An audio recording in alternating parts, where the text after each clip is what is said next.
नमस्कार मित्रों, हिंदी जनपथ में आपका स्वागत है। तो आज हम अध्ययन करेंगे क्रिया का।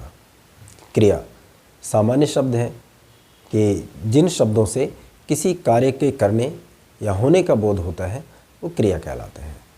क्रिया वे शब्द होते हैं जिन शब्दों से किसी कार्य के करने या होने का बोध होता है, जैसे खाना, नहाना, दौड़ना, भागना, पढ़ना, लिखना, पढ़ाना इत्यादि शब्द सारे क्रिया शब्द हैं।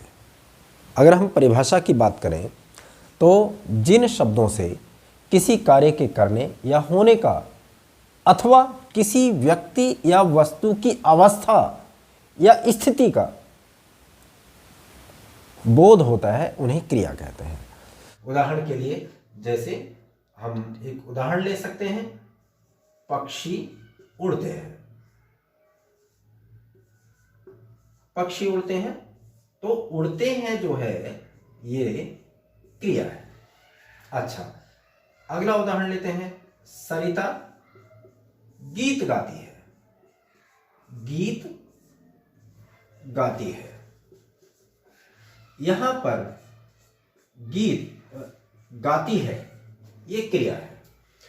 उड़ना, गाना, नहाना इत्यादि इत्यादि जो भी शब्द हैं जिनसे किसी के कार्य होने या करने का बोध होता है वे क्रिया शब्द कहलाते हैं। अब यहां एक बात देखने की यह है, इस प्रकार से हम देखते हैं उड़ते हैं, ये भी उड़ना भी क्रिया है और गाना भी क्रिया है, किंतु इनमें थोड़ा सा अंतर यह है कि उड़ते हैं इसमें कर्म का प्रयोग नहीं है।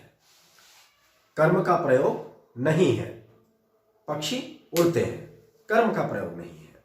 यहां पर कर्म का प्रयोग है, गीत यहां पर कर्म है।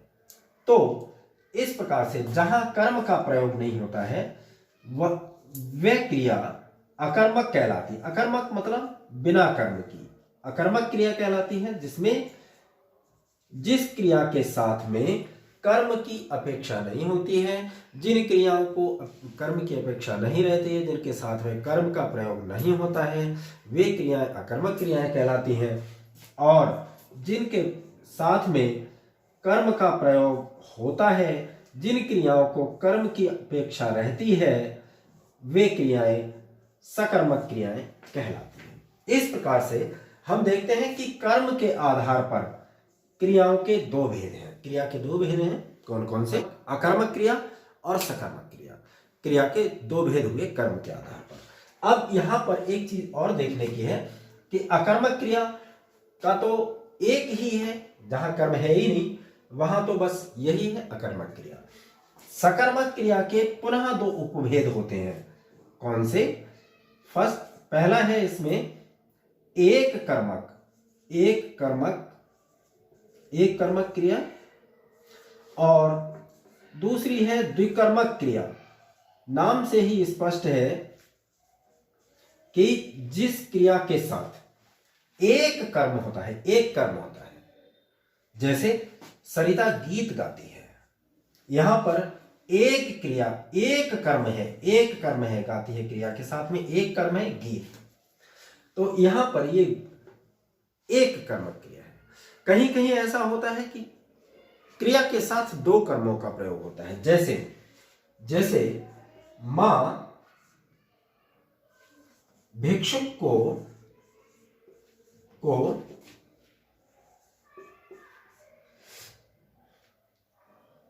वस्त्र देती है, भोजन देती है, आप कुछ भी कह सकते हैं, कुछ भी उदाहरण ले सकते हैं। यहां पर हम देखते हैं कि यहां पर भिक्षुक और वस्त्र दो कर्म है। भिक्षुक भी कर्म है, वस्त्र भी कर्म है। ये सकर्मक क्रिया है, देती है सकर्मक क्रिया है और इसके साथ में दो कर्म है, इसका मतलब ये द्विकर्मक क्रिया है। यहां पर ये एक कर्मक क्रिया है क्योंकि एक कर्म है, यहां पर देती है क्रिया के साथ में दो कर्म है, मतलब ये द्विकर्मक क्रिया है। अब देखिए यहां भी एक बात ध्यान देने की यह है, इन दो कर्मों में, और हम थोड़ा गहराई में जाकर के अगर देखेंगे, इन दो कर्मों में एक कर्म मुख्य होता है और दूसरा कर्म गौण होता है। यहां पर ध्यान देने की बात यह रहेगी कि अब हम किसको मुख्य माने और किसको गौण माने। अच्छा, इसमें देखिए इसकी दो पहचान है। एक बात तो यह है कि जो मुख्य कर्म होता है वो क्रिया के पास रहता है, इसकी अपेक्षा मुख्य कर्म क्रिया के समीप रहता है और गौण कर्म क्रिया से अपेक्षाकृत मुख्य कर्म की अपेक्षा दूर होता है वाक्य में। एक बात। दूसरी बात यह है, जो मुख्य कर्म है उसके साथ में कारक चिन्ह का प्रयोग नहीं होता है सामान्यतः। मुख्य कर्म में के साथ कारक चिन्ह का प्रयोग मुख्यतः नहीं होता है सामान्यतः, और गौण कर्म के साथ में कारक चिन्ह का प्रयोग होता है। मुख्य कर्म इस आधार पर, इस पहचान के आधार पर वस्त्र मुख्य कर्म है और भिक्षुक यह गौण कर्म है। मतलब दो कर्म है। खैर अधिक गहराई की बात हुई, लेकिन यह बात विशेष ध्यान देने की है कि एक कर्मक और द्विकर्मक सकर्मक क्रियाओं के पुनः दो उपभेद हैं। कौन कौन से? एक कर्मक क्रिया और द्विकर्मक क्रिया। ये हमारे रहे कर्म के आधार पर क्रिया के भेद। कर्म के आधार पर, कर्म के आधार पर यदि आपसे पूछा जाए कि कर्म के आधार पर क्रिया के कितने भेद होते हैं, तो आप कहेंगे दो भेद। कौन कौन से? अकर्मक क्रिया और दूसरी सकर्मक क्रिया। ये दो भेद होते हैं। कर्म के आधार पर क्रिया के दो भेद है, अकर्मक क्रिया और सकर्मक क्रिया। ये कर्म के आधार पर। अब क्रिया के अन्य जो भेद हैं, क्रिया के भेद हम देख, अब उसके बाद में क्रिया के जो मुख्यतः हम भेदों की बात करेंगे तो क्रिया के 5 भेद होते हैं। क्रिया के 5 प्रकार होते हैं। पहली है सरल क्रिया। सामान्य रूप से प्रयुक्त होने वाले क्रिया शब्द, क्रियापद सामान्य क्रिया की श्रेणी में आते हैं। जैसे गाय घास चरती है, चरती है। जैसे बच्चे दौड़ते हैं, दौड़ते हैं। छात्र पढ़ते हैं, पढ़ते हैं। ये क्रिया सामान्य क्रिया है, सामान्य क्रिया। और दूसरी हमारी क्रिया है संयुक्त क्रिया। संयुक्त क्रिया, संयुक्त क्रिया वे क्रिया शब्द होते हैं जिनमें क्रियापद दो पदों से मिलकर बनता है। जिस क्रिया में दो पदों का प्रयोग होता है वे क्रियापद, वह क्रिया संयुक्त क्रिया कहलाती है। जैसे रमा ने पुस्तक पढ़ ली। जैसे रमा ने पुस्तक पढ़ ली। अब यहां पर आप देखेंगे कि पढ़ ली दो पद है, क्रिया पद है पढ़ ली पूरा, और इसमें भी दो पदों से मिलाकर क्रिया बनी है, पढ़ और ली, अर्थात पढ़ना और लेना दो पद है। जहां दो पदों से मिलकर कोई क्रिया बनती है वह क्रिया क्या कहलाती है? संयुक्त क्रिया कहलाती है। अब इन दो पदों में भी थोड़ा सा और बढ़कर के हम आगे बढ़कर के देखेंगे। ये पढ़ना जो है ना, ये तो है मुख्य क्रियापद, और इसके साथ में जो ली है ये क्या है? ये एक प्रश्न उठता होगा आपके मन में कि बाद में जो ये दूसरा है ये मुख्य क्रिया से तो हटकर है इसका अर्थ। तो ये जो बाद का जो क्रियापद है इसको कहते हैं रंजक क्रिया। रंजक क्रिया मतलब जो वे क्रियापद जो मुख्य क्रिया में और अधिक प्रभाव डालने के लिए, रंग भरने के लिए प्रयुक्त होते हैं, वे क्रियापद रंजक क्रिया कहलाते हैं। मोहन पुस्तक पढ़कर सो गया। सो गया, अब इसमें मुख्य क्रियापद तो है सोना, किंतु सो गया, तो गया जो है सो गया मतलब सोना और जाना, सो गया।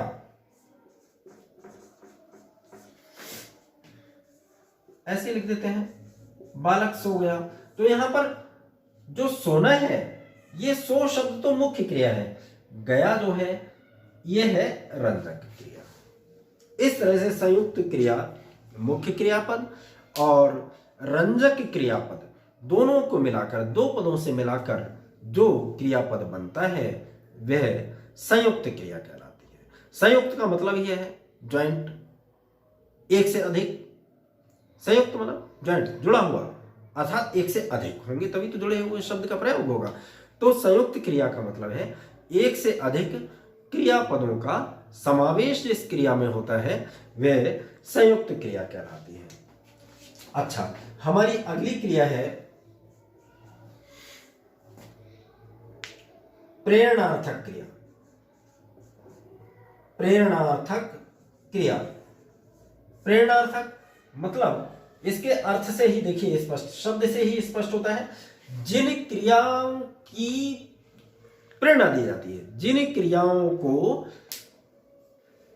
संपन्न कराने के लिए प्रेरणा दी जाती है। प्रेरणा के द्वारा जो क्रियाएं की जाती हैं वे प्रेरणार्थक क्रिया कहलाती है। जैसे खिलाना या पढ़ाना। देखो, क्रिया है पढ़ना, पढ़ना क्रिया है मतलब खुद की गई, और पढ़ाना मतलब वो पढ़ने की क्रिया किसी अन्य ने की, पढ़ाने वाले ने केवल प्रेरणा दी। तो पढ़ाना, पढ़ाना, खिलाना, दौड़ाना, सुनाना, सुनना नहीं, सुनना सामान्य क्रिया है, लेकिन सुनाना प्रेरणार्थक, किसी और को, सुनने का काम कोई और कर रहा है। सुनना जो मुख्य व्यापार है वो व्यापार कोई और कर रहा है, और सुनाने वाला केवल उसको प्रेरणा दे रहा है, उसको इंस्पिरेशन दे रहा है। इस प्रकार से वे क्रियाएं जो प्रेरणा का कार्य कर रही है, प्रेरणा देने के लिए जिन क्रियाओं का प्रयोग किया जाता है वे प्रेरणार्थक क्रिया कहलाती है। पढ़ना, सुनाना इत्यादि ये क्रियाएं जो भी हैं इस तरह की। अब यहां भी यह है प्रेरणार्थक। यहां भी एक चीज और है, इसके पुनः दो भेद होते हैं। कौन कौन से? एक है प्रथम प्रेरणार्थक,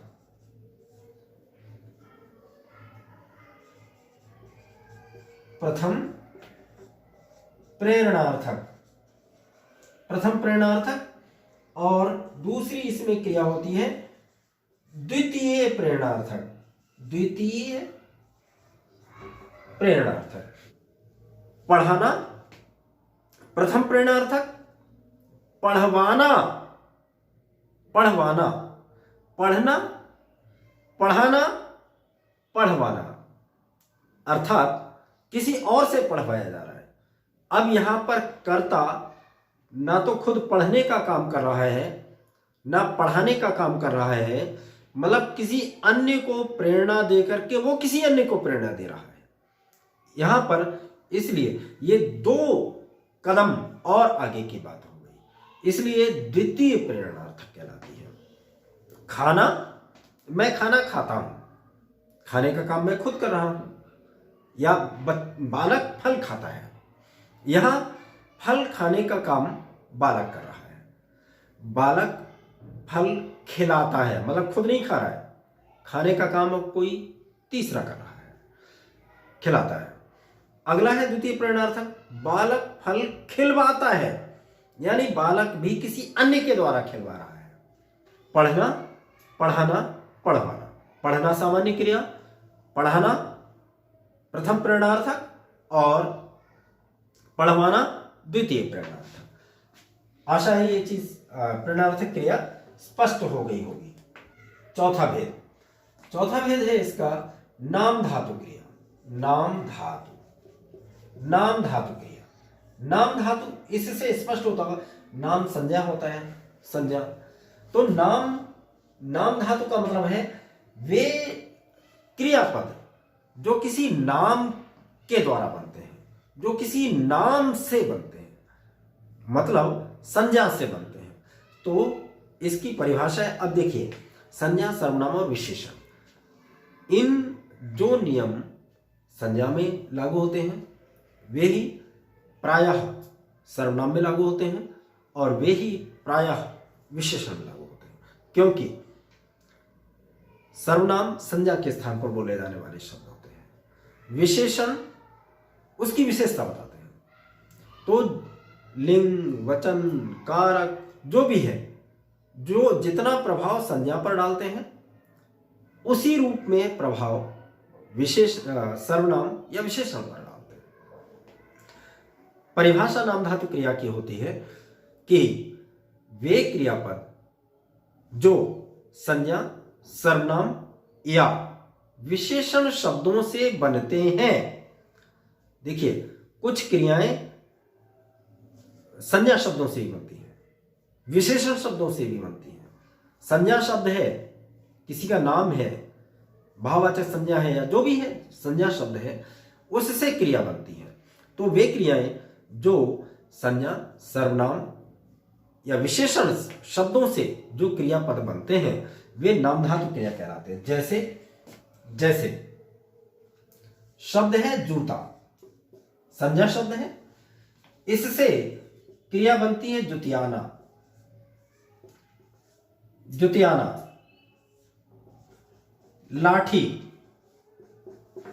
लाठी शब्द है, संज्ञा शब्द है और इससे क्रिया बनी लठियाना।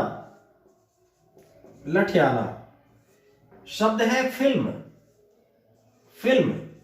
और इससे क्रिया बनी फिल्माना।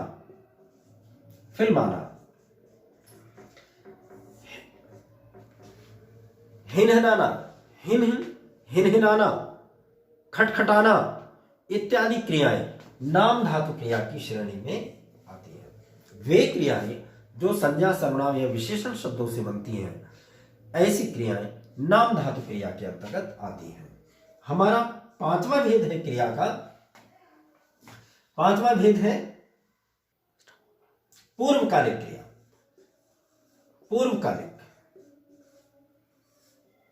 पूर्वकालिक इसके नाम से ही स्पष्ट हो रहा है कि जो पहले के काल में हो चुकी है, वह क्रिया जो पहले हो चुकी है।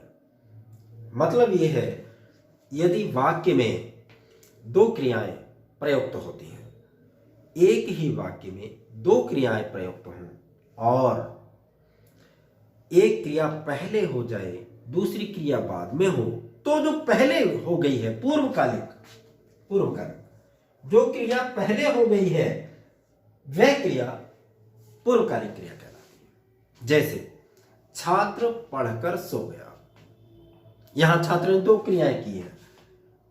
उदाहरण देखिए, छात्र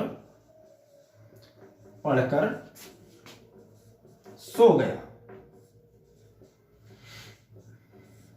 यहां पर छात्र ने दो क्रियाएं की हैं।